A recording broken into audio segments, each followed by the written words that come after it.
नमस्कार, welcome to YouTube channel कानूनी व चर्चा। एक खास लेकिन आज खास चर्चा होगी और रहेगा टॉपिक हमारा जो आर्टिकल 370 जो संविधान में कॉन्स्टिट्यूशन ऑफ इंडिया में, तो इसका ये क्यों लाया गया, why it was incorporated in Indian constitution, और उसके बाद क्या कॉन्स्टिट्यूशनल डेवलपमेंट हुई विज़ आर्टिकल 370 और जम्मू एंड कश्मीर जो रिलेटेड जो भी constitution development after introduction of article 370। एक ये हिस्ट्री की how but led to its incorporation first, उसके बाद है हिस्टोरिकल और जो एक हिस्ट्री आएगी पीछे, और उसके बाद आएगा कॉन्स्टिट्यूशन डेवलपमेंट, और उसके बाद जब ये 5 अगस्त जो 2019 को जो कॉन्स्टिट्यूशनल डेवलपमेंट हुई थी रिलेटेड टू दिस आर्टिकल, जो चेंजेस लाई थी उसके बारे में बात करेंगे। और जो आज 7 साल होंगे कल पिछले, ये कोई नहीं कहे कि 5 तक ही कन्फाइन है बात, क्योंकि ये पार्लियामेंट में ये जो 2 एसओ आए थे, और ये काफी 9th तक आप कह सकते हो, 8th 9th तक ये जो हमारा J&K रीऑर्गेनाइजेशन एक्ट जो अब एप्लीकेबल है, जो भी अफेयर्स है हमारे पॉलिटिकल अफेयर्स, कॉन्स्टिट्यूशनल अफेयर्स जो भी हैं इंडिया में, वो रेगुलेट करती है हमारा Jammu and Kashmir reorganization act 2019। तो हम अब शुरू करेंगे। मैं पहले डॉक्टर साहब की कोई कहूँगा, डॉक्टर प्रवीण जोगराज है हमारे साथ, और हमारे साथ हैं ये मिस्टर दिनेश चौधरी जो कर्तव्य के मैनेजिंग डायरेक्टर हैं, जो कर्तव्य IAS है। तो मैं सबसे पहले कहूँगा डॉक्टर साहब को, डॉक्टर थोड़ा सा आप इस पे आइए कि what led to introduction of article 370 in constitution. उस वक्त कॉन्स्टिट्यूशन लिख रही थी, क्या हो रहा था क्या नहीं, लेकिन थोड़ा थोड़ा ब्रीफ में, क्योंकि ये हमने काफी बातें करनी है आज। श्रोताओं नमस्कार। सबसे पहले मैं बात करूंगा, इससे पहले मैं कि 300 आर्टिकल 370 की बात करूं एप्रोगेशन की, तो कल 5 अगस्त 2026 को हमने 7 साल पूरे कर लिए इस कॉन्स्टिट्यूशन अनॉमली को दोबारा हमने रिस्टोर किया। तो इस बात करेंगे हम लोग 26 अक्टूबर 1947 को, जब इंस्ट्रूमेंट ऑफ एक्सेशन हुआ between Maharaja Hari Singh of government of India, क्योंकि उस वक्त श्रोता आपको पता था कबायली फोर्सेस से जो पाकिस्तान के, उन्होंने कश्मीर पे ऑक्युपाई किया, कश्मीर पे अटैक किया। तो उस वक्त महाराजा हरि सिंह ने सेंटर की मदद ली और उसके बाद इंस्ट्रूमेंट ऑफ एक्सेशन हुआ। तो इंस्ट्रूमेंट एक्सेशन में 3 चीजों पे एक्सेशन हुआ, वो जो कि आर्टिकल 370 का पार्ट रहे। 3 चीजों पे एक्सेशन क्या हुआ? एक तो डिफेंस, यानी कि स्टेट गवर्नमेंट की नहीं सेंट्रल गवर्नमेंट की डिफेंस यहाँ पर काम करेगी। दूसरा था एक्सटर्नल अफेयर्स, तो कश्मीर के जो भी एक्सटर्नल अफेयर्स हैं वो गवर्नमेंट ऑफ इंडिया हैंडल करेगी। और थर्ड था कम्युनिकेशंस, तो कम्युनिकेशन नेटवर्क जो था वो सारा जो था वो एक्सेशन में वो गवर्नमेंट ऑफ इंडिया थी। तो उस वक्त क्यों, तो भारत 15 अगस्त 1947 को आजाद होता है, तो भारत का संविधान कोई नहीं था उस वक्त। तो 29 अगस्त 1947 को government of India drafting committee बनाती है कॉन्स्टिट्यूंट असेंबली की। तो ड्राफ्टिंग कमेटी के चेयरमैन अंबेडकर जी बनाते हैं और 7 उनके मेंबर थे। हालांकि कॉन्स्टिट्यूंट असेंबली में 300 से ज्यादा मेंबर थे, लेकिन जो ड्राफ्टिंग जिन्होंने करना था कॉन्स्टिट्यूशन पे 7 मेंबर थे, उसमें एक मेंबर थे N गोपाला स्वामी अयंगर। तो ये आजादी के बाद इनको हमारे प्रधानमंत्री नेहरू जी ने कैबिनेट का दर्जा दिया विदाउट एनी मिनिस्ट्री, कोई मिनिस्ट्री नहीं थी, सिर्फ इनको कश्मीर अफेयर्स देखने थे। और क्योंकि ये अयंगर साहब मद्रास सिविल सर्विस से थे और 1937 में महाराजा हरि सिंह ने इनको prime minister of Jammu Kashmir बना था, यानी उसको हम दीवान कहते थे। और 1943 में ये रिटायर हो गए सिविल सर्विस से, और लेकिन उसके बाद भी इसको फिर इंडक्ट कर लिया मिनिस्ट्री में। तो उसके बाद नेक्स्ट स्टेप था कि 2 साल हो गए कॉन्स्टिट्यूशन बनने में, और अल्टीमेटली तो आपको पता है 26 नवंबर 1949 को हमारा कॉन्स्टिट्यूशन अडॉप्ट किया। हालांकि एनफोर्स हुआ 26 जनवरी को 1950 को, लेकिन इस 2 साल के अंदर कहीं भी आर्टिकल 370 की बात नहीं हुई। अब इसके बीच में एक कड़ी में डालूंगा जून 1949 को, जब जम्मू कश्मीर के हालात काफी ठीक थे 1947 के मुताबिक, और महाराजा हरि सिंह को सडनली ट्रेन के रास्ते यहाँ से निर्वासन कर दिया जाता है। मुंबई में वो 12 साल बिताते हैं, वहां पर वो गुमनाम जिंदगी व्यतीत करते हैं। उसका उस टाइम पे कोई इंफॉर्मेशन नहीं है। 1961 में 12 साल के बाद उनकी डेथ होती है और उनकी जगह डॉक्टर करण सिंह को सर्जेंट बनाते हैं, यानी कि एक उन्होंने अपने रास्ते का कांटा हटा दिया। और उसके बाद क्या होता है कि जब हमारा कॉन्स्टिट्यूशन अडॉप्ट होता है 26 नवंबर 1949 को, उसको 1-1.5 महीना पहले जो हमारे प्रधानमंत्री की इंस्ट्रक्शंस आती हैं, ड्राफ्टिंग कमेटी के जो मेंबर थे अयंगर साहब, जो कि कैबिनेट मिनिस्टर थी, कि हमें कश्मीर के जो लोकल लीडर्स हैं उनके साथ बातचीत करो और उनके साथ उनकी डिमांडें मांगो, एक कॉन्स्टिट्यूशन में थोड़ा सा चेंज करना है। तो अल्टीमेटली 17 अक्टूबर 1949 को, यानी कि एग्जैक्टली 1 महीना पहले जब हमारा कॉन्स्टिट्यूशन अडॉप्ट होता है, सडनली एक बैकडोर एंट्री से एक ड्राफ्ट जिसको 306A आर्टिकल कहा जाता है, जो कि आर्टिकल 370 बना, वो कॉन्स्टिट्यूशन में डाल दिया जाता है। लेकिन उस जैसे कॉन्स्टिट्यूशन में उसको डाला जाता है, he was a member of the, लेकिन अंबेडकर साहब को इसकी पूरी जानकारी नहीं थी, वो इससे खुश भी नहीं हुए और बाकी मेंबर भी खुश, क्योंकि ये आर्टिकल जो था, ये बेसिक जो फंडामेंटल स्ट्रक्चर हमारा जो कॉन्स्टिट्यूशन का, उसको फेल कर रहा था उसको, और यानी कि सिंगल एक विधान, ठीक है, एक संविधान और एक प्रधान। अब आस्ता आस्ता चलेंगे, आस्ता आस्ता। आपको यही था कि कैसे ये इंट्रोड्यूस किया गया 370, तो आपने बताया कि गोपाल एंगर थे, जो प्राइम मिनिस्टर कभी रहे थे जम्मू कश्मीर के, जो महाराजा के साथ थे, तो उन्होंने जिस जो भी उस वक्त ड्राफ्टिंग कमेटी थी, तो उसको, तो ये वाली बात जो आपने कही है कि बैकडोर या दूसरा है, संविधान में है, तो इसको मुझे लगता है आप तो सब क्या कहेंगे, संविधान में जो चीज है, ये जो बातें हैं, ये मुझे लगता है कि जबानी बातें हैं कि भाई ये बैकडोर आई। हाँ, बैकडोर एक मैं प्रोविजन बताऊंगा, वो 35A का, क्योंकि वो प्रोविजन एग्जिस्ट नहीं करता है कॉन्स्टिट्यूशन ऑफ जम्मू कश्मीर। उसको कैसे लाया गया, एक ऑर्डर था, एसओ था, जो 1954 का, उसको एप्लीकेबल कर दिया उस ऑर्डर से। नो डाउट 1954 के ऑर्डर से काफी एप्लीकेबिलिटी हुई है जो संविधान की, इंडियन कॉन्स्टिट्यूशन की टूवर्ड्स जम्मू एंड कश्मीर, ये मैं बताऊं। लेकिन उसके बाद जो 1954 आगे आऊंगा, मैं पीछे जाऊंगा, उसको जो एसओ आया है हमारे, जो अब जो चेंजेस आई 5 अगस्त 2019 को, उसमें जे इसको रिपील कर दिया और नया हमारे जम्मू एंड कश्मीर, आप कह लो अभी फॉर्मल है हमारा Jammu and Kashmir reorganization act.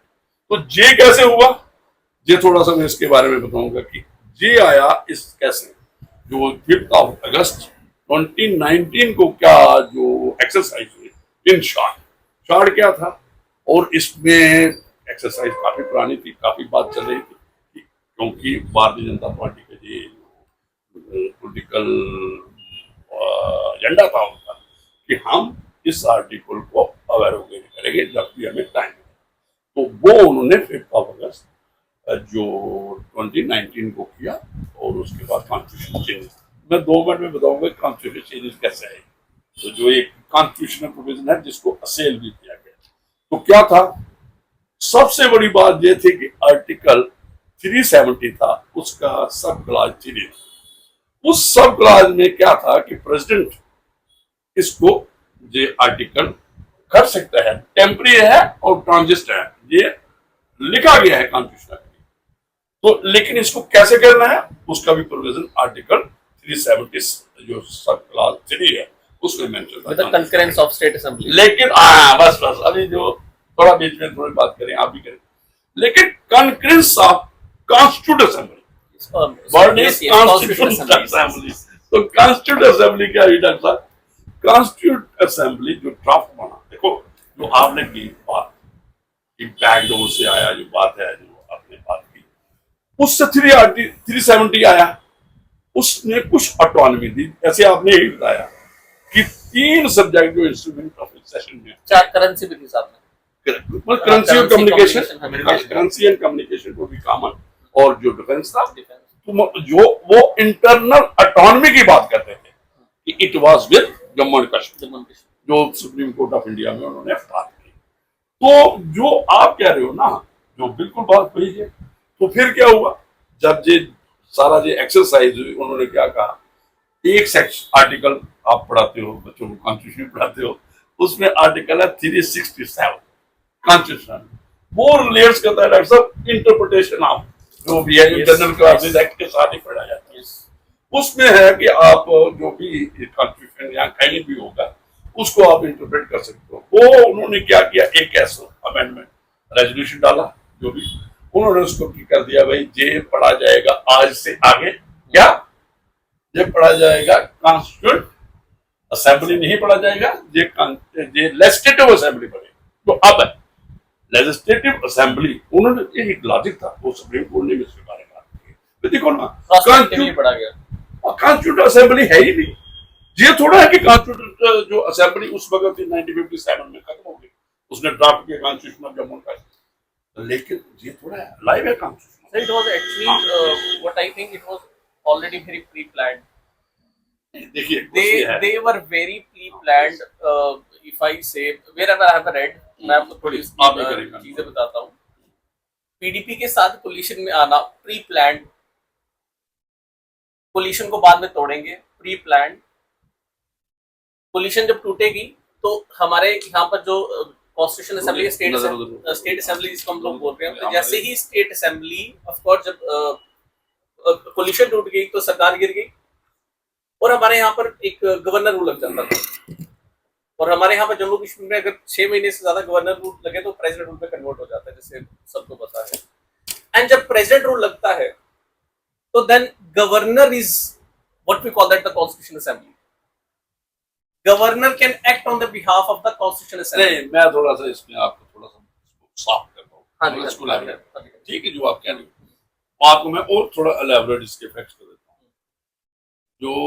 जो आपने कहा ना गवर्नर रूल लगा, वो लगा प्रेसिडेंट, पहले क्या होता है गवर्नर रूल, वो लगा थोड़ा और मैं सेक्शन 92 था, क्योंकि हमारा कॉन्स्टिट्यूशन ऑपरेट होता है जम्मू एंड कश्मीर कॉन्स्टिट्यूशन, मैं एलैबोरेट कर रहा हूँ आपकी बात, उसको उसके तहत जहाँ पे गवर्नर रूल लग गया, क्योंकि ठीक है जो भी जहाँ की गवर्नमेंट ने रिकमेंड किया, जहाँ कुछ भी हुआ तो उससे गया। तो उसके बाद क्या हुआ, ये जो गया गवर्नर रूल 18 जून से लेके दिसंबर तक गया।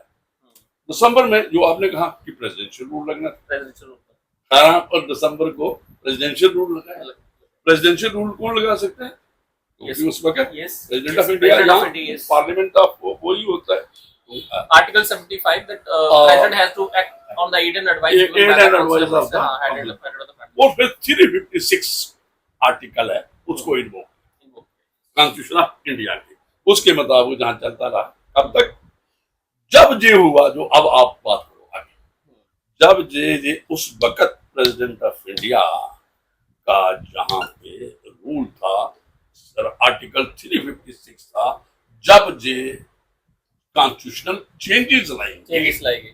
और सर इस चेंजेस में क्या देखने को मिला सर, 2 चीजें आती है, एक वर्ड यूज होता है कंकरेंस, एक होता है कंसल्टेशन। बिल्कुल बिल्कुल। कंसल्टेशन हम कर सकते हैं उन 3 सब्जेक्ट्स के ऊपर जो हम लोगों ने कम्युनिकेशन, डिफेंस और एक्सटर्नल अफेयर्स को रखा था, और कंकरेंस होगा अगर अदर देन दैट, अगर कोई भी चीज हम लोग जेएंडके के रिस्पेक्ट में करेंगे तो वो only with the help of the concurrence of state assembly.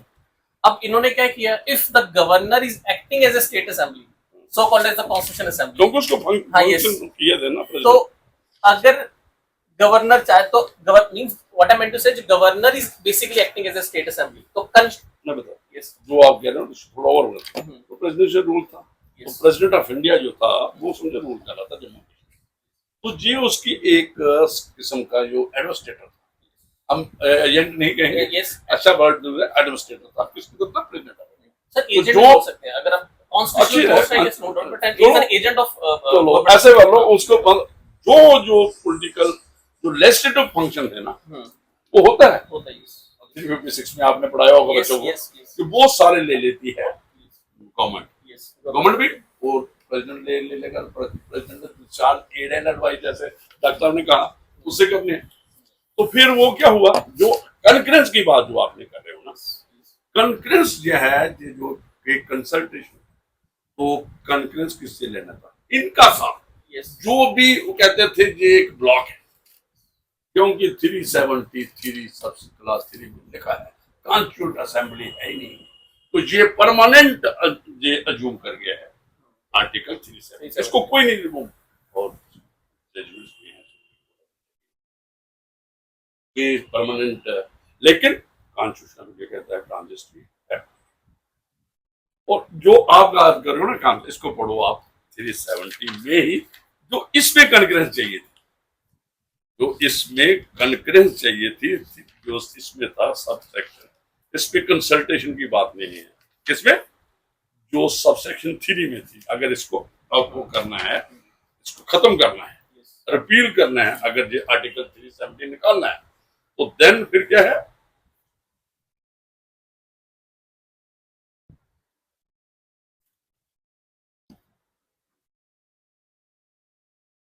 ये है, पढ़िए पढ़ाओ सभी, ताकि ये हमारे दर्शक, हमारा एक मैं दर्शक को ये कर दूं, जो हमारा काम हो रहा है ना जी, ये एजुकेशनल पर्पसेस के लिए है, बस वो awareness, whether right or wrong you need to decide, but हमारा एक पर्पस है कि बिल्कुल प्लीज। इसमें लिखा है if the concurrence of the government of the state referred to in the paragraph of subclass B of clause 1 or in the second provision to the subclause D of that clause, जैसे हमारे अगर जितने भी श्रोता इसको देख रहे हैं, अगर वो इसको नहीं समझ सकते तो आपको मैं सर आपको शॉर्ट टर्म टर्मिनोलॉजी बताएंगे, बट आपको थोड़ा बता देता हूँ। Given before the Constitution Assembly for the purpose of framing the Constitution of state is convened, it shall be placed before such assembly for such decision as it may take thereon. तो एक था कि जो constitute फिर दोबारा बोलेंगे assembly की concurrence, तो लेकिन 367 से क्या किया उन्होंने, इंटरप्रिटेशन कर ली। उन्होंने कहा कि ये एक एसओ निकालना, मतलब कि एक अमेंडमेंट रेजोल्यूशन पास हुआ, कैबिनेट ने अप्रूव किया और उसको अडॉप्ट किया गया। उन्होंने कहा भाई जो आगे से जो इसमें जो एम्बेडेड है प्रोस्पेक्टिवली रेट्रोस्पेक्टिवली खत्म कर दिया, मतलब आपको पढ़ना है जी, इसको आपने पढ़ना है, रेट्रोस्पेक्टिव या प्रोस्पेक्टिव ये बात की बात है, आपको इसको कॉन्स्टिट्यूंट असेंबली जो है उसकी जगह लेजिस्लेटिव असेंबली, मतलब डेफिनेशन ही चेंज कर दी, डेफिनेशन ही चेंज। तो लेजिस्लेटिव असेंबली जैसे आपने बात की, क्या थी कि भाई लेजिस्लेटिव कौन फंक्शन डिस्चार्ज कर रहा था, प्रेसिडेंट कर रहा था, किसके थ्रू कर रहा, गवर्नर के थ्रू कर रहा था, तो गवर्नर ने अपनी कंसेंट दी, किसको, प्रेसिडेंट, तो वो उस वक्त जो चार्ज पार्लियामेंट, तो ये कहते हैं नहीं जनाब, वही अथॉरिटी थी जिसने कंकरेंस दी, उन्होंने लेजिस्लेटिव चेंज लाई, ऐसा नहीं है। तो लेजिस्लेटिव चेंजेस जो आई है वो पार्लियामेंट में है, और जो प्रेसिडेंशियल ऑर्डर आया है जो 1954 का, जिससे रेगुलर हो रहा था जम्मू कश्मीर, जिससे जे पहले जो जे.एंड.के कॉन्स्टिट्यूशन थी, अब जो जे.एंड.के रीऑर्गेनाइजेशन एक्ट उसको सुपरसीड किया, उस जो गवर्नमेंट ऑर्डर था, अब जो नया एसओ 2 निकाले 272 और 273 जो ऐसे हैं, 5 अगस्त दोनों के हैं। तो उस वक्त जो बुक आई Jammu and Kashmir reorganization act, तो जे जो आप कहोगे, और इसके बाद जो मैटर सुप्रीम कोर्ट में था, तो आगे हम और बात करेंगे। डॉक्टर साहब आओ वापस अपनी बात करो, आगे चले थोड़ा। आपने 1954 की बात की, तो मैं 1954 की बात करूंगा प्लीज। 1954 में हमें आजाद हुए 7 साल हो गए, और सबको पता है कि जम्मू कश्मीर के हालात, ये जो पीक मिलिटेंसी रही उससे काफी दर्जे बेहतर थे। इंस्टेड ऑफ एब्रोगेटिंग आर्टिकल 370, जो कि लिखा गया था कि it is temporary, it is transitional and special provisions, और प्रेसिडेंट को पूरा ऑर्डर कभी भी खत्म कर सकता, और कंट्री में ऐसे हालात बन चुके थे। जबकि ऐसे हालात बन चुके थे कि आर्टिकल 370 को एब्रोगेट करना था, तो गवर्नमेंट ऑफ इंडिया ने स्टेट गवर्नमेंट को और पावर्स दे दी, आर्टिकल 335A लेके। आप पीछे आ जाओ ना, दिल्ली एग्रीमेंट को टच करो पहले। 1952 सर 1953 की Delhi agreement was between the prime minister of India and Sheikh Abdullah. So it was, and there was, it was between two persons and between part of Kashmir and government of India. There was no representation from the Jammu. So it was, it's a country. So ultimately, live upon the facts. बिल्कुल, definitely there was an agreement between that, and according to that agreement, तो ultimately मेरा कहने का मैं जो 1952 का agreement था ना, उसी को it led to issuance of बम प्रेसिडेंशियल ऑर्डर 1954। सर ठीक है, जो आप बात कर रहे हो सर बात मैं कर रहा हूँ कि एक मिनट, जो आपने बात की मैं एग्री कर, आप कहने चाहो उसमें हालात कुछ नहीं थी, 70 की जरूरत नहीं थी इंट्रोड्यूस करने की, जहाँ जो गवर्नमेंट ऑर्डर जो आपने 1954 का लाया, कि हालात जम्मू कश्मीर में काफी अच्छे थे, कोई प्रॉब्लम नहीं थी। और एक मैं डॉक्टर साहब, एक में अगर आप हो जाए तो मैं एक बात कहूँ, ये अगर आप देखोगे ना, शेख मोहम्मद अब्दुल्ला इस कब का, जब 1947 का, जब इंस्ट्रूमेंट ऑफ असेशन की पहले की बात, उस वक्त जब रेडर आए तो इन्होंने मलेशिया तैयार किया था और सब कहा था जिना को कि we are not going to this two nation theory. जो टू नेशन थ्योरी थी जिना की, कि हम पाकिस्तान के साथ जाना नहीं चाहते, हम सेकुलर इंडिया के साथ जाना चाहते। तो फिर जो इन्होंने मुकाबला भी किया था रेडर्स को, और जब इंस्ट्रूमेंट ऑफ असेशन लगा तो जे इन टोटल इन्वॉल्वमेंट थी। और उस वक्त महात्मा गांधी ने कहा था कि कोई भी मुझे एक जो एक बॉन्डेज है हिंदू मुस्लिम का, वो मुझे वहां से दिखता है, कहां से, कश्मीर से, कोई वहां कश्मीरी से दूसरे से कोई वायलेंस नहीं हुआ, कोई टकराव नहीं हुआ, पंजाब में हुआ, बंगाल में, पूरे हिंदुस्तान में। ये जब जो उस 1947 में हुआ, और रेडर्स को उल्टा जो बाहर से आए थे, वो लंबी कहानी है, वो बाद में कभी करेंगे, उनको रोका और उनको पूरा किया। तो जो शेख मोहम्मद अब्दुल्ला जो 1947 का था, जैसे बिल्कुल ठीक था, लेकिन थोड़ा सा बात अगर हिस्टोरिकल आप जो, फिर ये भी था जब हमारी जाने थी सीज फायर हुआ। सीज फायर किसकी इंटरवेंशन हुआ डॉक्टर बताओ आप? United nation. तो यूनाइटेड नेशन में गए और इस सीज फायर के लिए गए, मैटर था जो आप कह रहे हो कि जम्मू एंड कश्मीर क्यों उस वक्त जे इंट्रोड्यूस किया 1954 का ये ऑर्डर, क्यों प्रेफरेंस दी कॉन्स्टिट्यूशन ऑफ इंडिया दी, क्यों आर्टिकल 350 जो 70 जोड़ा गया, जे 370 तो जोड़ना ही था क्योंकि इंस्ट्रूमेंट ऑफ असेशन आ गया। नो सर, प्लीज आप थोड़ा मैं इसका थोड़ा बता रहा हूँ। इंस्ट्रूमेंट ऑफ असेशन सिर्फ जम्मू कश्मीर के साथ नहीं हुआ, इंस्ट्रूमेंट ऑफ असेशन सारी ही मोस्टली जितनी प्रिंसिपल स्टेट्स आई उनके साथ हुआ। बट ये आर्टिकल 370 मेंशन करने का कारण क्या? मैं बताता हूँ। यस, बताएं और बोलना तो नहीं मैं देखिए, उनका मर्जर हो चुका था। देखिए, there is a difference between, अगर आप कॉन्स्टिट्यूशनल बात करो, पॉलिटिकल बात करो, कोई प्रॉब्लम, सर मर्जर हो गया when they also wanted to be merged. Hyder was never wanted to be merged with कुछ भी अडॉप्ट किया, लेकिन जम्मू कश्मीर के साथ नहीं किया। ठीक है, वहां ऑपरेशन जो आपने किया वहां पे हैदराबाद में किया, जूनागढ़ में रेफरेंडम हुआ, आई एग्री, तीन स्टेट थी। लेकिन ये मुझे बताओ आप कि यहाँ वैसी बात तो नहीं थी। देखो, आप जुगन्ना में चले जाते हो, सीज फायर और सीज फायर भी हुआ, हमारा कुछ एरिया भी उधर है, गिलगित बल्तिस्तान है, ये पीओके है, कुछ भी है, इसमें हम बड़ा आम फंसे हुए हैं। उस वक्त जब इनको जो ये भी लोग, उतने मैंने पहले कहा कि कश्मीर सेकुलर इंडिया के साथ उस वक्त टॉल लीडर था और शेख मोहम्मद। ठीक है, कुछ हालात होते, एक सिचुएशन होती है, एक मौका होता है, और आस्ता आस्ता देखो आप क्या है, आप जो 370 की बात करते हो, ये हॉलो था 91 का, आप देखोगे फिर जो 10 आपने कहा 3 थे सब्जेक्ट, डिफेंस कम्युनिकेशन से दूसरा है, आज कितना एप्लीकेट है सुप्रीम कोर्ट की? 1950 से लेके 2019 तक 19 यूनियन लिस्ट की और चीजें ऐड कर दी गई, जैसे सुप्रीम कोर्ट ऑफ इंडिया था, इलेक्शन कमीशन ऑफ इंडिया था, इसके बाद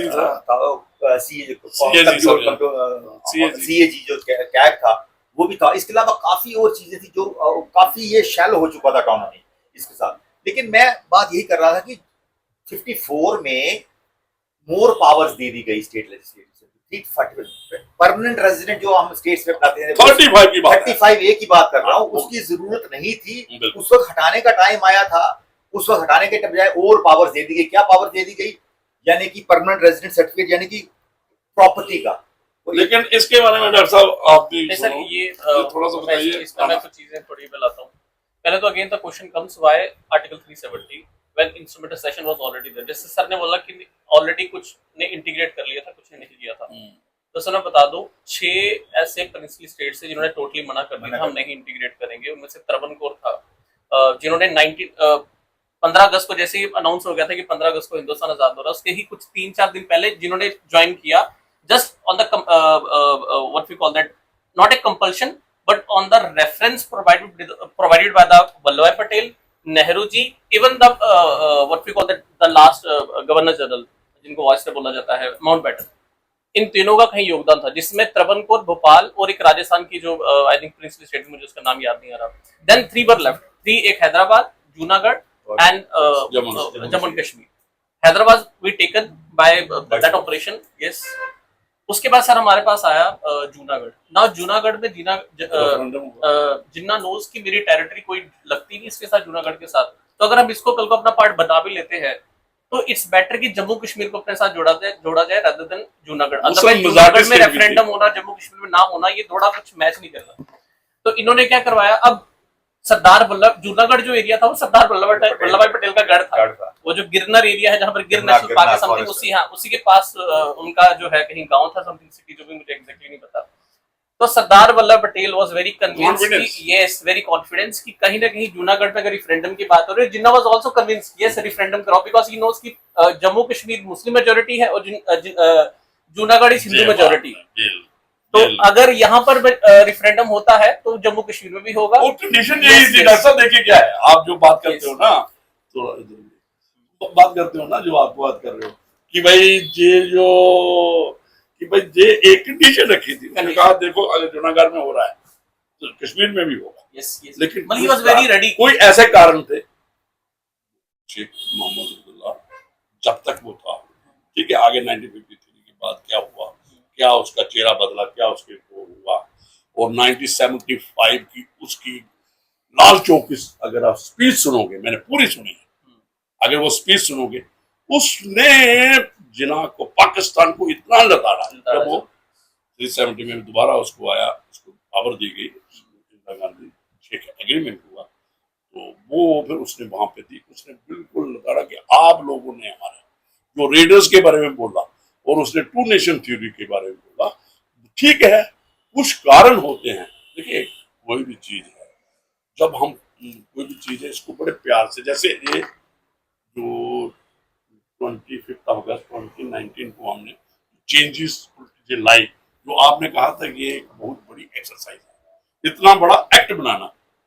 और पूरी चीजें लानी, और एक ही दिन 3 दिन लगे सारे। ये 5 अगस्त आज का दिन भी इंक्लूड हुआ, 7 तो 8 तो 9 तक ये लागू कर दिया, और 31 अक्टूबर तक सारी जो भी। तो अब हमें जो डॉक्टर साहब ये बताइए कि क्या आपने देखा तो पहले नहीं देखा था, 5 जून जो अगस्त है 2019 से पहले, अब क्या दूध की जो नहरें हैं वो कहते हैं बह रही हैं, 5 चेंजेस आई है, 5 क्या अगस्त चेंजेस 2019 के बाद सर सबसे बड़ी, इससे पहले मैं बात करूं 2019 के बाद एक और इम्पोर्टेंट इवेंट हुई है, ये है दिसंबर 2023 का सुप्रीम कोर्ट की जजमेंट। सुप्रीम कोर्ट की जजमेंट ने जो कि स्टेट गवर्नमेंट ने किया था, उन्होंने यूनानिमसली ये अपहेल्ड किया कि कॉन्स्टिट्यूशनल वैलिडिटी थी, president has the authority to use constitutional powers for abrogation,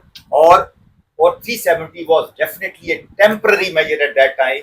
और दूसरा था कि reorganization of states again is within the framework of the constitution. आपको पता है श्रोताओ, 31 अक्टूबर को reorganization of Jammu and Kashmir act भी पास हुआ था, जिसमें कि जम्मू कश्मीर को यूनियन टेरिटरी को और लद्दाख को यूनियन टेरिटरी का दर्जा दे दिया गया था। और उसके बाद आपने देखा होगा जम्मू कश्मीर में एक नई हवा ऊपर के आई है, जम्मू के लोगों में भी थोड़ा कॉन्फिडेंस बिल्डअप हुआ था जो पहले नहीं था 2019 के पहले। उनको लगता है अब उनकी आवाज भी सुनी जाएगी।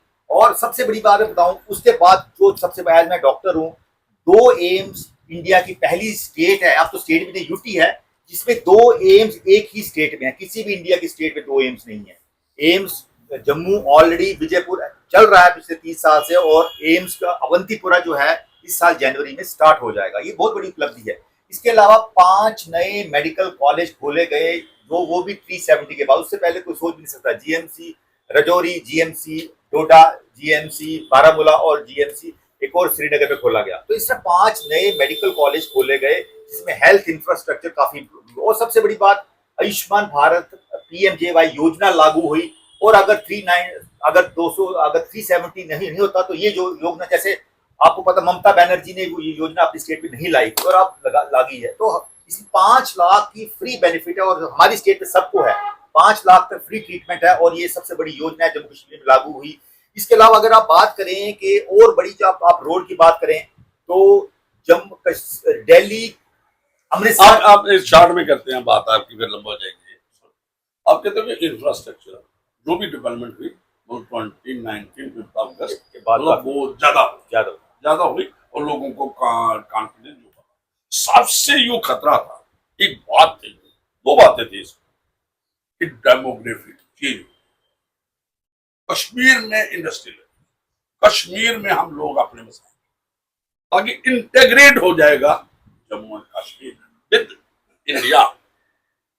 मैं ज्योग्राफिकल कर रहा हूँ, डेमोग्राफी की बात कर रहा हूँ।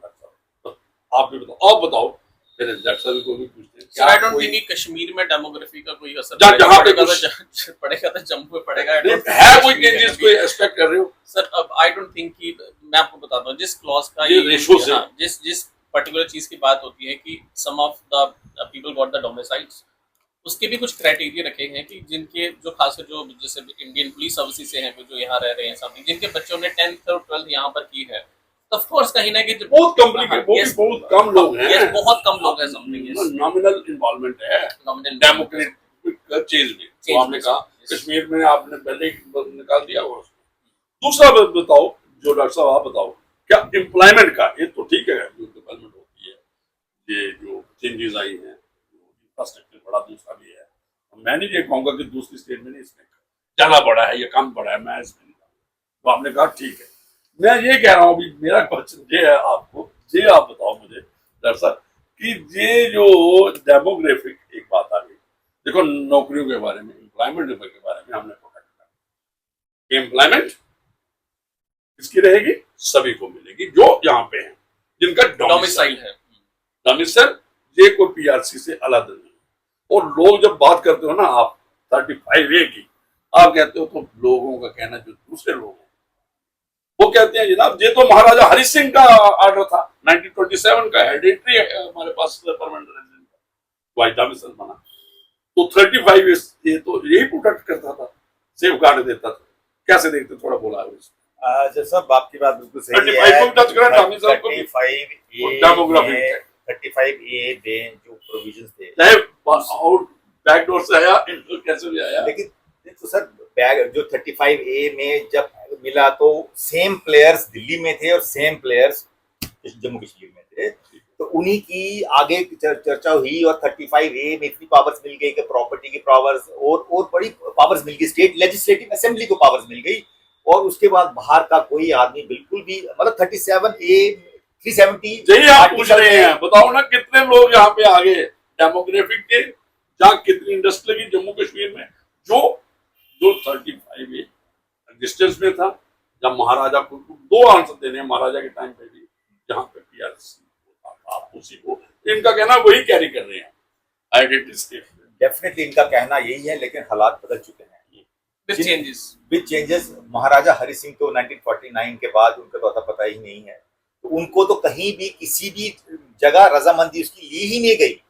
और उनके बाद जो लोकल लीडर्स हैं, उन्हीं की जो बात पे जो डोमिनेट, अब आर्टिकल जब आज हम बात कर रहे हैं 5 अगस्त 2019 को, उसके बाद तो थोड़ा सा लोगों के चेहरों पे मुस्कान है जम्मू के लोगों में। कश्मीर में इसका विरोध है, क्योंकि कश्मीर में इसलिए विरोध है क्योंकि वो उनकी कुछ पावर्स चली गई हैं, जो आगे वो मनमानी करते थे, अब नहीं हो पाई, क्योंकि अब जो सुप्रीम पावर है वो एलजी के पास है, इस वजह से नहीं हो पाएंगे। इसलिए अब वो सबसे पहले स्टेटहुड की डिमांड चल रही है। जो स्टेटहुड की डिमांड चल रही है, उसके बाद next step is article 370।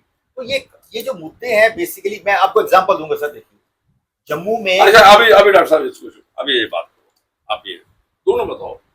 Supreme court of India के दो ओपन रखे हैं, जब वो जजमेंट आई, एक तो था एक जल्दी से नेक्स्ट पॉलिटिकल प्रोसेस हो, दूसरा स्टेटहुड का।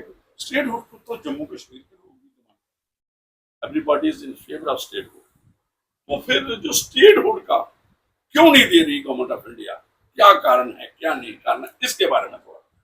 तो देखिए, हमारे प्रधानमंत्री ने 2024 में अनाउंस किया था कि स्टेटहुड का जब एप्रोप्रिएट टाइम आएगा जरूर दे देंगे। तो सेंट्रल सर, अभी देखो 4 दिन पहले ही तो नाम पूछ के, उनकी रिलीजन पूछ के 2 मजदूरों को मार दिया गया 4 दिन पहले। तो कश्मीर एक रिस्की प्लेस है अभी भी। हम नहीं कहते हालात 100% सुधर चुके हैं, लेकिन कभी भी कुछ भी हो सकता है। मुझे लगता है सेंट्रल गवर्नमेंट जब पूरी तरह आश्वस्त होगी, उनकी जो सिक्योरिटी एजेंसीज हैं, हमारी इंटेलिजेंस एजेंसी, जब तक पूरी तरह आश्वस्त होगी, तब तक वो मुझे लगता है स्टेटहुड नहीं देंगे। अच्छा, एक आपको है, आप हमें ये बताइए कि ये जो देखो, जो इन्होंने बात की ना, वहां पे सेफ्टी नहीं है, सिक्योरिटी नहीं है आम आदमी की, जो वहां पे अभी भी कुछ फोर्सेस ऐसा काम कर रही है कि दे आर डेमोग्राफिक चेंज, वो नहीं चाहते आउटसाइडर को। क्या Kashmiri migrant, Kashmiri migrant include आप मुस्लिम भी हैं, सिख भी हैं, कश्मीरी पंडित, लेकिन कश्मीरी जो हिंदू हैं वो ज्यादा मेजॉरिटी। तो जो जो बातें, जो क्या वो वापस जा सकते हैं, इस वक्त हालात हैं, क्या फिर उसके साथ ही हम स्टेटहुड की बात करें, बताइए सर। सिंपल, मैं आपको थोड़ा इसको थोड़ा स्प्लिट कर, क्या सिनेरियो है इसके। सिनेरियो ये है, if you talk after the abrogation of 370, yes, कुछ एस्पेक्ट में चीजें इंप्रूव हुई है, बट अगर हम बोले कि 100% इंप्रूव हुई है, तो आई डोंट थिंक इसको हमें इस चीज को अभी इसको लेके चलना चाहिए। यस, 70 to 80% जो अगर आप टेररिस्ट एक्ट देखोगे तो वो कहीं ना कहीं कम हुए हैं, टेररिस्ट एक्टिविटीज और काउंटर टेररिज्म स्ट्रेटेजी सरकार के द्वारा काफी अच्छी इंप्लीमेंट की गई है। दूसरी तरफ से जितने भी धरने लगते थे, जितने भी ये जो एक्टिवली प्रमोट किया जाता था, एजेंडास प्रमोट करना, बंद कॉल कर लेना, बंद कॉल स्टार्ट हो जाती थी इनकी कि हम आज इसको धरना दे रहे समथिंग, वो कहीं ना कहीं बंद हो गया। और टोटली 2020 से लेकर 2026 तक एक भी धरना या बंद का कोई भी कॉल नहीं देखने को मिला है। तो this is what we are also seeing some improvements. But yes, if you talk about counter terrorism, you talk about border management, if you talk about few other aspect like related to few other things, yes sir, उनमें there are some loopholes, and loopholes एक ऐसी चीज होती है जिसको कोई terrorist, कोई भी रेडिकल इसका मिसयूज कर सकता है। बिकॉज ऑफ कोर्स अगर हमारे कश्मीरी सर, आई थिंक कि what Modi ji is doing, statehood अभी तक इसलिए आई थिंक इंश्योर नहीं की जा रही, उसका एक सबसे बड़ा कारण है कि look at what PoK is going through. आज पीओके का सिनेरियो दिखा कि they saw the development in Jammu and Kashmir, आज जम्मू एंड कश्मीर, और उन्होंने वो डेवलपमेंट जो देखी तो उनके मन में एक चीज आई है कि अगर उनके वहां पर एम्स, आईआईएम, इतने hospital, district hospitals, community halls, ये सारी चीजें अगर इतनी जल्दी हो सकती है तो व्हाई नॉट अस।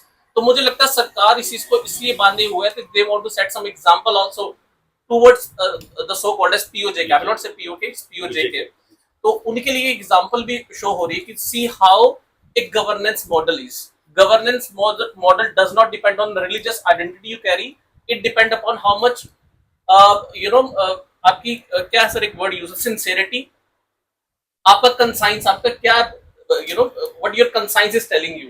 तो सरकार को जज करना कि वो रिलीजन बेस पे चीजें कर रहा है, मुझे लगता है Jammu Kashmir is the biggest example. Article 370 के बाद जो मोदी जी ने एक मॉडल सेट कर दिया कि ना किसी की जान गई, जो रेडिकल एलिमेंट्स उनको जेलों में बंद किया, और कहीं ना कहीं हम लोगों ने मॉडर्नाइजेशन, डेवलपमेंट भी कहीं ना कहीं दिखा दी। तो वो मैंने जो अब गैदर किया कि अभी भी जो कॉन्फिडेंस चाहिए, इंटेग्रल माइंडसेट, यस अभी भी मतलब वहाँ है कि लोग तैयार हैं, कॉन्शियस इन्वॉल्वमेंट टोटल। लोग पीस चाहते हैं, लोग वहाँ पे डेवलपमेंट चाहते हैं, लोग उनको कोई नहीं है कि भाई ये 370 के रिलेटेड वो ज्यादा बात नहीं करते। उनको ठीक है, जो आपने कहा हड़ताल का एक कैलेंडर निकलता था, वो खत्म हुआ, स्टोन पेल्टिंग खत्म हो गया। जो बाहर के लोग आए थे जो टेररिस्ट एक्टिविटी में थे, तब जहाँ के लड़के जो टेररिस्ट एक्टिविटी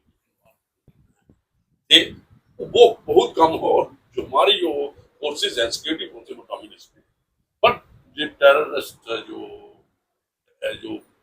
एक टाइम की मूवमेंट थी ना टेररिज्म, वो कंट्रोल, क्योंकि हमने अटैचमेंट, प्रॉपर्टी अटैचमेंट उनके खिलाफ एनआईए दूसरा बहुत अच्छा जो यूएपीए का एप्लीकेबिलिटी एनफोर्स, लेकिन जो अब अभी डॉक्टर साहब से है, इन्होंने भी कहा अपना, थोड़ा सा डॉक्टर साहब जी बताइए कि क्या अभी जो पुनः कश्मीर बात कर रहा है, हमें नहीं है क्योंकि उनका मामला है गवर्नमेंट का, लेकिन थोड़ी सी सियासी बात, क्या पॉसिबिलिटी है या वल्नरेबल नहीं होगा अगर वहां पे आप कोई पॉसिबिलिटी है कि वहां पे पुनः कश्मीर एक लोकेलिटी जैसे वो काजीपुर के इर्द गिर्द हमें एक एरिया दे दो, हम क्योंकि हम कश्यप जो ऋषि है, हम सही मायने में धरती पुत्र हैं किसके, जो कश्मीर मतलब कश्मीर के, और हम तो ये ठीक है बिल्कुल है, तो उसके बारे में क्या पॉसिबिलिटी है इंडिपेंडेंट जहां इसको एम्प्लॉयमेंट के साथ जोड़ के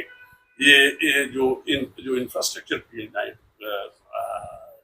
साथ साथ वो इनकी इंटेग्रेट हो जाए, कौन जो हमारे हिंदू कश्मीरी हैं ये वहां जाए, वापस वहां एम्प्लॉयमेंट भी जनरेट की जाए, और गवर्नमेंट की ये पॉलिसी होनी चाहिए कि इनको एम्प्लॉयमेंट जो है जैसे पहले 6,000 क्रिएट किए थे, वहां पे जैसे हर डिस्ट्रिक्ट में इनका वो एक छोटा सा वो अपना वो एरिया बन जाए, जैसे बना हुआ है, जैसे आपको हर डिस्ट्रिक्ट में पाए कि इनकी वहां पे ठहरने के लिए जो माइग्रेंट हमारे वहां पे जो एम्प्लॉय है वहां पे, क्या जो पुनः कश्मीर की डिमांड है कि भाई एक सेपरेट होमलैंड, क्या वो पॉसिबल?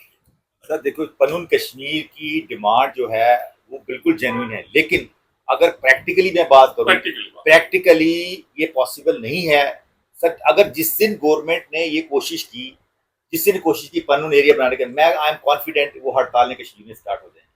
क्यों? क्योंकि अभी भी आप बात करें आर्टिकल 370 के बाद, बाहर के लोग जम्मू कश्मीर में प्रॉपर्टी ले सकते हैं, लेकिन जम्मू का कोई आदमी कश्मीर की प्रॉपर्टी लेकर के वो सेल ही नहीं करेंगे, सेल ही नहीं करेंगे। लेकिन जम्मू में बाहर के लोग भी नहीं आ रहे, उसका कारण मैं बताऊंगा आपको। पता सर 2-3 साल पहले ये अपोलो हॉस्पिटल्स के साथ एग्रीमेंट हुआ था कि ये हॉस्पिटल, हम सोच रहे थे 30-70 बड़े प्राइवेट हॉस्पिटल, एक भी नहीं आए, क्योंकि जम्मू में जो कश्मीर में लैंड का रेट इतना ज्यादा है, एक एंटरप्रेन्योर उससे 10 गुना कम रेट में गुजरात में बनाएगा, गुजरात में बनाएगा, पंजाब वाला पंजाब, उसको क्या जरूरत आ गई। तो कश्मीर भी एप्रीहेंशन थी, लोग यहाँ पे आके हमारी जमीनें खरीदे, तो ऐसा कुछ नहीं हुआ। और रही बात पनून कश्मीर की, मुझे नहीं लगता कि पनून कश्मीर अगर जबरदस्ती बसाने की कोशिश की गई तो दोबारा वहां पर माहौल खराब होगा। तो जो अंदर का जो साइक है कश्मीर का, वो नहीं चाहते कि कश्मीर पंडित वहां वापस आए। टिल दैट टाइम, जब तक मुझे लगता है कि people are getting change now, new generation is very up to date, they are pro India, they know कि एक जो कंट्री होती है उसका धर्म से वो लिंक नहीं होता, एक कंट्री की सेपरेट आइडेंटिटी है हमारी, और नाउ पीपल आर अंडरस्टैंडिंग। और मुझे लगता है पहले जब बिफोर एब्रोगेशन ऑफ आर्टिकल 370, क्योंकि वहां की पॉलिटिकल एंटिटीज एक साइड की पिक्चर दिखाते थे कि तुम्हारे साथ ये हो रहा है, तुम्हारे साथ वो हो रहा है। अब जो डेवलपमेंट और बाकी जो चीजें सरकार के द्वारा, सेंटर के द्वारा की गई है, वो मुझे लगता है बच्चों के पास अब जैसे सिक्के के दो पहलू होते हैं, तो they also understand the second phase also. तो उनको एक आइडिया लग गया है कि हमें डेवलपमेंट चूज करनी है, कि हमें अभी भी हमें उसी पे लड़ना है, उसी पर्टिकुलर ग्राउंड पे लड़ना है। और दूसरी चीज सर, ये जो रिलीजियस ग्राउंड पे स्टेटहुड की बात हो रही है, that was not being supported even by the JVP committee, Dhar commission की जितने बने थे। अब ये अगर ये जम्मू कश्मीर को भी, जम्मू या कश्मीर को सेपरेट स्टेटहुड की बात करते हैं, तो I don't know which criteria they will use. Yes, administrative purposes के लिए भी कभी कभी स्टेटों का विभाजन होता है, जैसे छत्तीसगढ़ का हुआ मध्य प्रदेश से, उत्तराखंड का हुआ, हाँ यस लिंग्विस्टिक बेस पर पहले बना था, ज्योग्राफिकल लिंग्विस्टिक बेस, बाकी एडमिनिस्ट्रेटिव के डिफरेंट रीजंस, रिलीजियस बेसिस पे नहीं, हाँ रिलीजियस कॉन्स्टिट्यूशन अलाउ नहीं करता। तो yes on that ground, but उससे फायदा क्या? तो ये भी कहीं ना कहीं आता है कि उससे क्या हमारा एक सोल्यूशन, वही चीज आ गई कि हम लोगों ने नीट में प्रधान साहब का इस्तीफा तो ले लिया, इज इट ए सोल्यूशन? और जिस एनटी के ऊपर काम करना था, जो एनटी के चेयरपर्सन थे, वो शुड बी मोर अकाउंटेबल, उनको हम लोगों ने नजरअंदाज कर दिया। सेम चीज हम स्टेटहुड का सिस्टम वही पे है, अकाउंटेबिलिटी जीरो। तो हम ठीक है, तो आपने बात की और मैं सुना, और एक मैं दो तीन बातें वापस जो आपने कहा ठीक है। देखिए हुर्रियत भी इस इलेक्शन में पीछे इन्वॉल्व, इलेक्शन लड़ी हुर्रियत के रिप्रेजेंटेटिव, अभी वो वाली जो था ना कि एक कोई भी मोदी साहब आ जाएंगे, भारतीय जनता पार्टी आई जाए, जैसे आपने कहा कि कुछ वो और नई जनरेशन जो है वो प्रोग्रेसिव, वो ये इसके बारे में ज्यादा नहीं बात होगी, जो आप बिल्कुल आई एग्री विद यू। लेकिन जो ये बात आई ना आपकी, जो मैं डॉक्टर साहब ने ठीक किया, पहले जो उन्होंने कन्नड़ कश्मीर की बात की, एक बात आई कि भाई आप अपने जहाँ पे आप रहते थे अपने घरों में आओ, तो हम प्रोटेक्ट करेंगे, ऐसी बात है। लेकिन ऐसा नहीं है, हालात बदलते हैं। जैसे 1990 में हुआ, कोई किसी को बचाता नहीं है, खुद ही आपको अपनी सेफ्टी करनी है। और क्या पता आने वाला हालात क्या हो। लेकिन इसलिए मैं कह रहा हूँ कि डिस्ट्रिक्ट हेडक्वार्टर्स एक तो एम्प्लॉयमेंट दी जाए इनको हर लेवल पे, जो और 6000 जो पोस्ट एक बार अनाउंस भी हुई थी और काफी फिल हुई है। आगे भी गवर्नमेंट ऑफ इंडिया, जम्मू और कश्मीर गवर्नमेंट इसको दे, और इनको डिस्ट्रिक्ट हेडक्वार्टर पे छोटे यूनिट बनाए, और बने हुए हैं। बड़गाम में भी है जी, आपके गुड़गाम, अनंतनाग, साउथ कश्मीर में, हर जगह यू विल फाइंड, जो अपने गांधरबल में भी है, बारामूला में भी है। उसी को ऐड किया जाए, पावर सिस्टम अडाप्ट किया, और वहां पे आप सिक्योरिटी दूसरा है, वो अरेंजमेंट बीच वाला अरेंजमेंट होगा ना, वो एक्सट्रीम जाना पड़ेगा। और लोग अपने एम्प्लॉयमेंट के साथ जुड़ेंगे, उनको भी लगेगा कि जो इस वक्त वहां पे जो आपने कहा कि अभी भी वो मतलब जी नहीं चाहते कि रेडिकल एलिमेंट जो उनको मौका नहीं मिलता, भाई ये एम्प्लॉयमेंट करने और बड़ी हानर करते हैं इनको, वो मैक्सिमम लोग टीचर वगैरह जब दूसरे। तो आपने बात की, ऐसा आपने भी कहा पीओके के सिनेरियो को देखते हैं, पीओके आप थोड़ा लास्ट में टच करेंगे, लेकिन मैंने कल भी लिखा सर एम्प्लॉयमेंट के ऊपर एक और चीज मैं ऐड करूंगा, सॉरी सर। हमारे यहाँ पर no doubt we are talking about abrogation का सिनेरियो क्या रहा है, उसके बाद भी क्या कुछ चीजें देखने को मिली। सर एक टर्म यूज होती है कोऑपरेटिव फेडरलिज्म। सर उसमें कोऑपरेटिव फेडरलिज्म की जो स्पिरिट है ना, वो कहीं ना कहीं मुझे लग रहा है कि वो थोड़ी वीक देखने को मिल रही है। I am not supporting union और the state, what I am supporting at least जो बच्चे हैं, जो प्रजा है, जो लोग हैं, एटलीस्ट उनके कुछ मुद्दे हैं, उनको सॉल्व किया जाए। एम्प्लॉयमेंट के मुद्दे में सर एक चीज आई सामने कि जेकेपीएससी ने एक एसआरओ 103 के तहत एज रिड्यूस कर दी, जो earlier it was 36, now it has been reduced to what we call that 32। Why? ये किसने है प्लीज थोड़ा, ये जेकेएस के जो एग्जाम्स होते हैं, हाँ, इसकी हमारी स्टेट में जो एज है वो 36 से हम लोगों ने 32 रिड्यूस कर दी अंडर एसआरओ 103। वो कब हुआ सर? ये 18 के बाद। ये तो गलत है, क्योंकि हमें तो इस हालात में फंसे हुए एग्जैक्टली। और इस मोमेंट पे जहां पर जेएंडके में सिर्फ बच्चा सरकारी नौकरी के ऑप्शन है जिस बच्चे के पास, उस टाइम पे आप बच्चों की एज, और खासकर उन बच्चों का क्या कसूर जो 2018 से लेकर 2021 के बीच में एग्जाम्स नहीं हुए, उन बच्चों को अपॉर्चुनिटी नहीं मिली, आप उन बच्चों को बाहर कर रहे हो। And what about the BJP ruling states in Madhya Pradesh जहां पर 40 है, या राजस्थान, यूपी जहां पर जो मिनिमम जो अपर एज लिमिट है वहां के पीसीएस जो प्रोविंशियल सिविल सर्विस एग्जाम होते हैं वहां पर 40 है। एंड देयर इज तेलंगाना जहां पर 44 रखी हुई है। Why in Jammu and Kashmir the age criteria for GKS उसकी जो अपर एज लिमिट वो 30 समझ गया आपकी बात। देखिए अब भी हम पहले जो डॉक्टर साहब की बात इसको टच कर रहे हैं, तो जेनजी मूवमेंट क्यों, एक तो आई कोई आगे की एजुकेशन सिस्टम जो है, एग्जामिनेशन सिस्टम या कुछ और भी इसके साथ है, ये प्रॉपर नहीं। जो आपने बताया बात, और एम्प्लॉयमेंट का में भी जो इसके पेपर में लीक होते हैं, कॉम्पिटिशन एग्जामिनेशन है, और वो जो नीट वगैरह वो आपका एजुकेशनल प्रोफेशनल एजुकेशन, तो इसके बारे में सोचना पड़ेगा। मैं ये वार्निंग है, और वार्न है होना चाहिए, चाहे वो कोई भी स्टेट है, सेंटर की हुकूमत है। आपने देख लिया कि जो जनजी है लोग जे कंसंट्रेट करेंगे, और इसी पे पॉलिटिकल जो भी एक आने वाला वक्त होगा, इलेक्शन लड़ी जाएगी, ये लोग भी इन्वॉल्वमेंट कि भाई जो एजुकेशन सिस्टम और एम्प्लॉयमेंट सिस्टम, तो ये रिड्यूस जो किया है पीएससी गलत तो है इसकी, क्योंकि जम्मू कश्मीर को अब भी उसी स्थिति में चल रहा है। सर वही कॉन्स्टिट्यूशन की डिस्कशन में एक चीज और, sir representative of democracy so called Omar Abdullah sahab, मैं किसी पॉलिटिकल पार्टी बीजेपी इसलिए मैंने बात की बिकॉज समवेयर यूटी है हमारी और directly govern by the centre है, तो इसलिए मैंने बोला कि अगर उनकी भी है तो व्हाई नॉट दिस। तो मेरे लिए तो न्यूट्रल मैं इस चीज को बता रहा हूँ। बट सर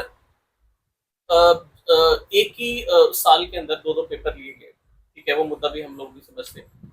बट हमारे जो डेमोक्रेसी रिप्रेजेंटेटिव है, डेमोक्रेटिक रिप्रेजेंटेटिव उमर अब्दुल्ला साहब, वो रिक्वेस्ट करते हैं जेकेपीएससी चेयरपर्सन को इस चीज के लिए कि प्लीज बच्चों की जो एज क्राइटेरिया है, आप नेक्स्ट डे पेपर लेने जा रहे हो, इसको प्लीज फिर से इसको यस इंक्रीज कीजिए, इंक्रीज कीजिए।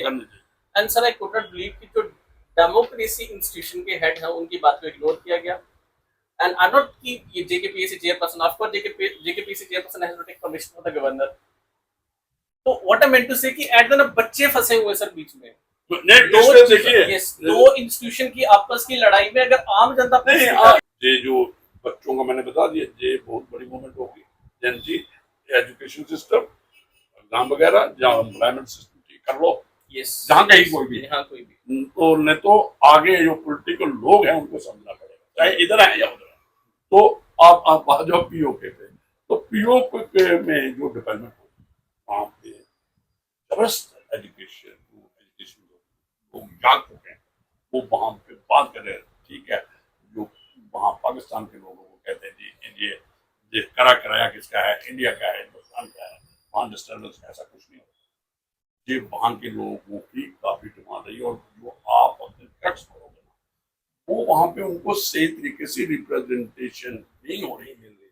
जो 12 डॉक्टर साहब को पता है, जो 12 सेगमेंट्स हैं, जो उनको वो कहीं दूर रहते हैं, वो जो जहाँ से माइग्रेट नहीं बोलेंगे, रिफ्यूजी जहाँ के लिए, वहाँ पे कोई कराची में है, कोई रावलपिंडी में है, कोई लाहौर में है, कोई इस्लामाबाद में, उनको बोर्ड है।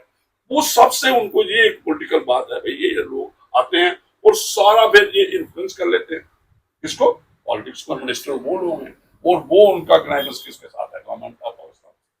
वहाँ के पार्लियामेंट जैसा चाहती है, जैसे वहाँ पर मिनिस्ट्री ऑफ कश्मीर है, वो जैसा चाहती है वैसे वहाँ होता है।